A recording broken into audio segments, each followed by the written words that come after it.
तर कर्नाटकमध्ये आज आपला तिसरा दिवस आहे आणि आज आपण चाललो आहे गोकर्णाच्या आसपास मधील काही स्पॉट्स बघायला, म्हणजेच त्यातील एक आहे याना केव्स. तर ही आमची गाडी आहे. काही लोक जागा शोधताय, बहुतेक त्यांच्यासाठी मावत नाहीत ना झाडे. चला बघू.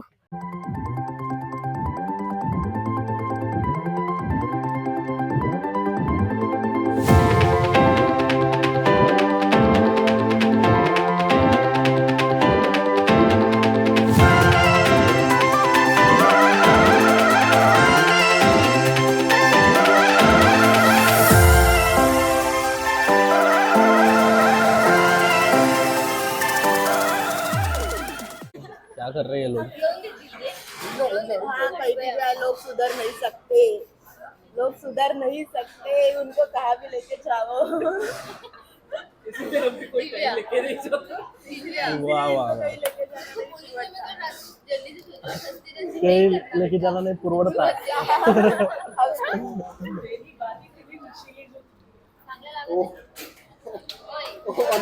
तर सकाळी 7ला रेडी होऊन 9 वाजता याना केव्ह जाण्याचा आमचा प्लॅन होता, पण ब्रेकफास्टच्या नांदामध्ये आम्ही 9 इथेच वाजवले. तर आम्ही आता लवकरच याना केव्हसाठी इथून परत रवाना होतोय. तर चला.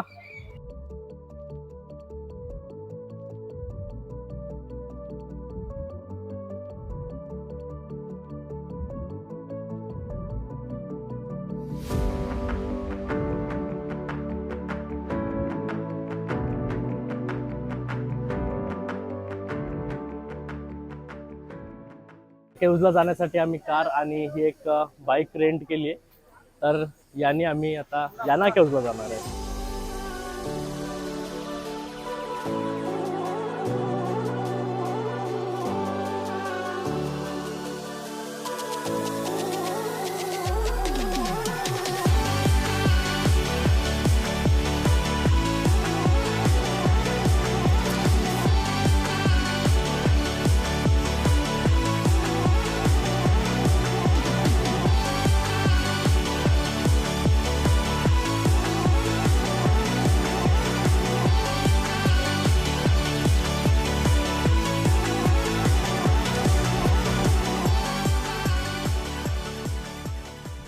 तर सध्या आम्ही याना केव्सच्या घाटामध्ये आहे आणि इथला घाट आणि रस्ते खूप मस्त आहे. साईड व्ह्यूच्याच प्रेमात आणि रस्त्यांच्या प्रेमात आम्ही सगळे इथं पडलोय. तर आता बघूया याना केव्स कशी आहे. ऋतिका महाजन खूप एक्सायटेड आहे याना केव्स बघण्यासाठी. आम्ही पण एक्सायटेड आहे.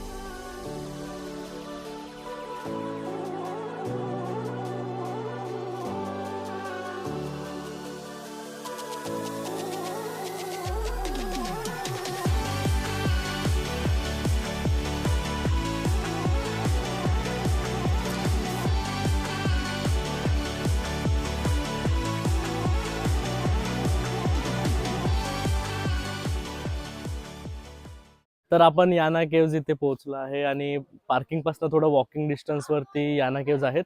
तर चला बघूया याना केव्ज. क्या आपको याना केव्स दिख रही है? क्या वो मेरे राइट में है? क्या कहा? यहाँ नहीं. क्या वो मेरे लेफ्ट में है? यहाँ नहीं. कहीं आपको याना केव्स दिख रही है? क्या वो मेरे पीछे है? हाँ, ये याना केव्स है. घेतलं. Oh my god!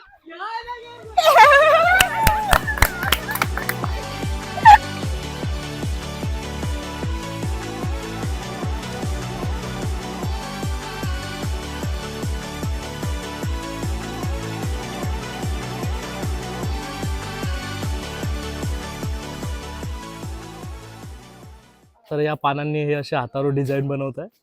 हे बघा, फ्री मध्ये चालू आहे. Natural design, natural tattoo. हो. तर असे सगळ्यांनी आपापल्या हातावर नॅचरल टॅटू काढलेत.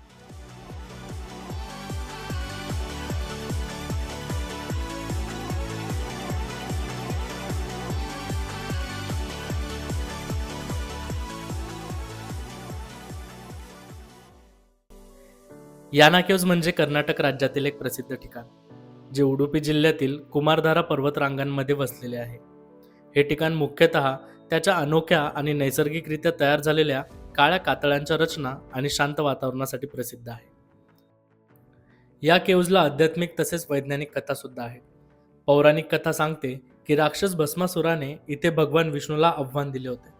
भगवान विष्णूने मोहिनी रूप धारण केले आणि भस्मासुराचा पराभव केला. यामुळे येथील शिखराला मोहिनी शिखर असे नाव पडले. आणि वैज्ञानिकदृष्ट्या या केव चुनखडीसारख्या दगडांवर नैसर्गिक घटकांमुळे झालेल्या झिजेमुळे तयार झालेली एक भौगोलिक रचना आहे.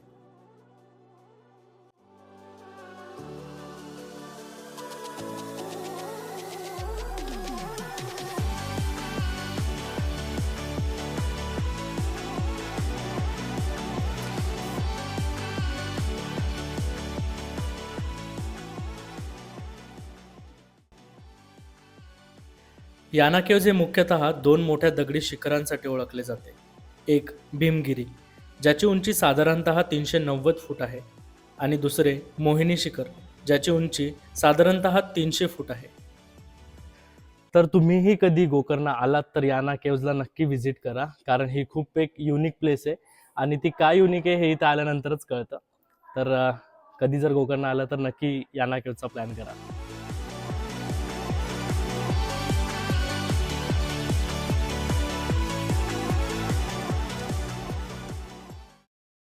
तर याना केव्ज नंतर आम्ही आता जातो आहे गोकर्णाच्या ओम बीच वरती, आणि ओम बीच नंतर आम्ही कुडले बीच कव्हर करणार आहे आणि कुडले बीचला आपण बघणार आहोत सनसेट.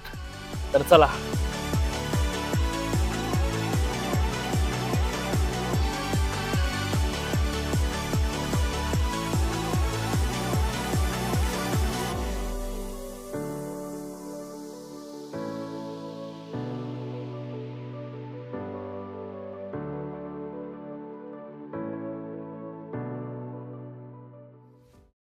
तर आता आपण आलेलो आहे ओम बीच वरती आणि फुटेजसाठी तो उभा आहे किती वेळचा. तर याला आपण आता फुटेज देऊया. कायच बोलायचं काय माहिती, तर बोलत होतो काय.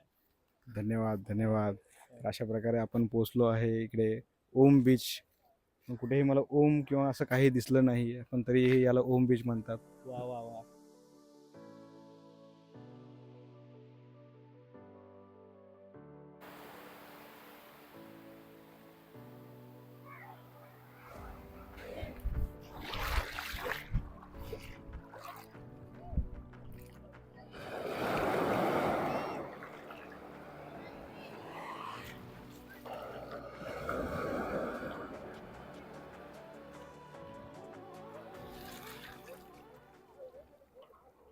तर आम्ही इथे कुडले बीचला आलेलो आहे आणि कुडले बीच वरनं सनसेट खूप सुंदर दिसतोय.